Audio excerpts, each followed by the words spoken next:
If you clicked on this video, chances are you are trying to get into your field in Canada and it's not working.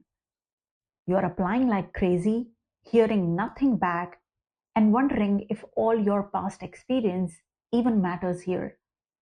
I see you because I was you. I came to Canada with a decade of experience in advertising technology, and it still took me 2.5 years to get into my field.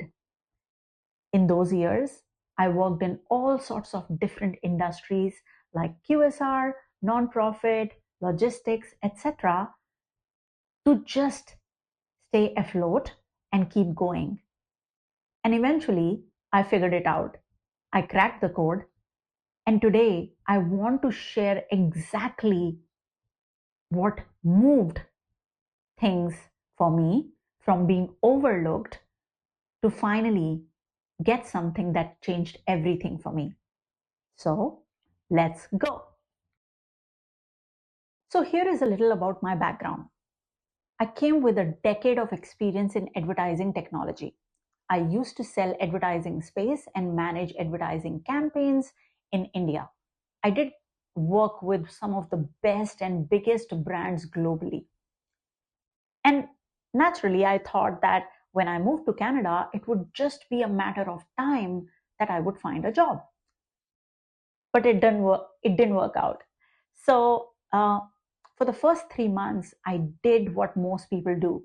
I immersed myself into job applications.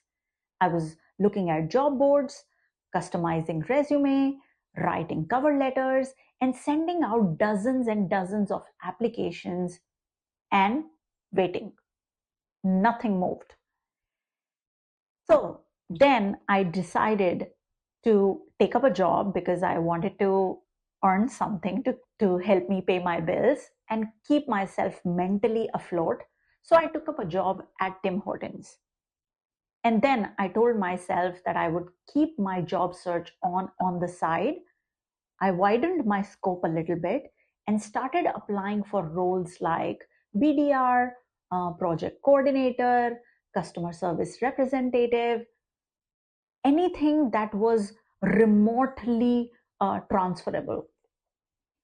That continued for 2 years, uh, where I worked in industries like QSR, nonprofit, tech startup, logistics, etc. While I was working all this while in these different industries, I couldn't see myself growing in those roles. I didn't see myself as building a career. I was just surviving. And then, somewhere around the 20th month mark, I just lost all hope. I felt invisible. I felt dejected and all of that. And then, at that time, at that rock bottom, something changed in me. I just decided, I just told myself that I don't know how, but I am going to make it work. I am going to change it. And I put myself in the driving seat of my career. And from that point, things started changing because I started doing things differently. So, what changed? Three big shifts that changed things for me. Number one, I actually understood the real meaning of networking. For the first 20 months, I kept hearing the word networking and LinkedIn. So I thought I'll add people on LinkedIn and then somebody someday might look at my profile and offer me a job.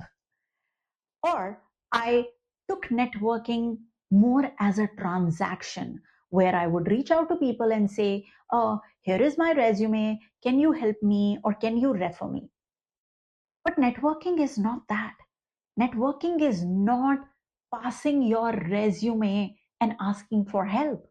Networking is building relationships, building connections, and spreading awareness about yourself, your experience, and your skills. So once I understood that, I started focusing on networking big time. I started reaching out to people, to media professionals on LinkedIn, not to ask for a job, but to ask for insights. Every single day, I would reach out to 10 to 15 media professionals, and I was very strict about that number. And I did this for good 6 to 8 months because I was curious about what am I doing wrong? Is it my communication? Is it my background, my experience? I wanted to get those insights from them.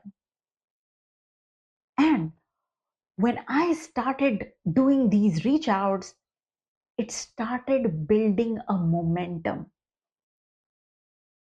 There was a time when I would have anywhere from 5 to 10 coffee chats per week. I started connecting with those professionals, getting their insights, and more importantly, people started sending help my way. They started connecting me to hiring managers, to recruiters, to um, agencies, etc. And then it was all about time that I was able to get that job at Walmart Connect. Number two, I started showing up on LinkedIn consistently. I already had a decent profile with a good photo and a headline, but I wasn't active. So I started posting. I started sharing my story, my experience, and my skills by talking about the campaigns I managed, the clients I worked with, the pitches I have been a part of, etc. I also started attending a lot of webinars and virtual events in the advertising technology space and started sharing what I learned from those events on LinkedIn. This actually helped me share my skills, my experience professionally on LinkedIn. So when I applied for a job or when I messaged somebody and they would go to my LinkedIn profile and check it out, they were able to see a living proof of my experience and my expertise. This actually helped me show who I was professionally. And that actually started changing things for me. And most importantly, I took back control. For the longest time, I felt like things were happening to me. And then at some point, I had to decide that I'm done being in the backseat of my own career. I stopped waiting. I stopped blaming. I stopped hoping that someone else would solve it for me. And I stepped into the driving seat of my own career. And that mindset shift from passive to proactive is what fueled everything else. And then one day I opened LinkedIn. I had been tagged on a job post by a person I did a coffee chat with a few months ago. And that job post was for the role of an account manager at Walmart Connect by the hiring manager himself. I didn't know the hiring manager, I wasn't connected to him. So if I had not been tagged, I wouldn't have even seen this job. But because I took the time to connect with this amazing person and have a coffee chat with her, who was just a stranger a couple of months back, she remembered me and she tagged me. And that one tag changed everything. I reached out to the hiring manager and he asked for my resume. And I shared my resume before I could even apply on the portal. Um, I did that, of course, later, but even before I could formally apply, my interview was scheduled. And then after the process, I was able to get that offer. And what is even more interesting is that this one job opened other doors for me. Immediately after I got this job, I was invited to speak at an event from where I got another opportunity to get my first teaching assignment at George Brown College. So, if you are hearing this, keep a note that you do not need a lot of people to open lots of doors for you. You just need one to open that one door for you that can change your life. So, if you are in the middle of your journey, I want to leave you with this. Three things that helped me land a job in my field in Canada is what I would still recommend. Number one, networking and coffee chat. Do it with genuine curiosity and consistency. Number two, building your presence on LinkedIn. Show up and share your expertise, your value, and your experience.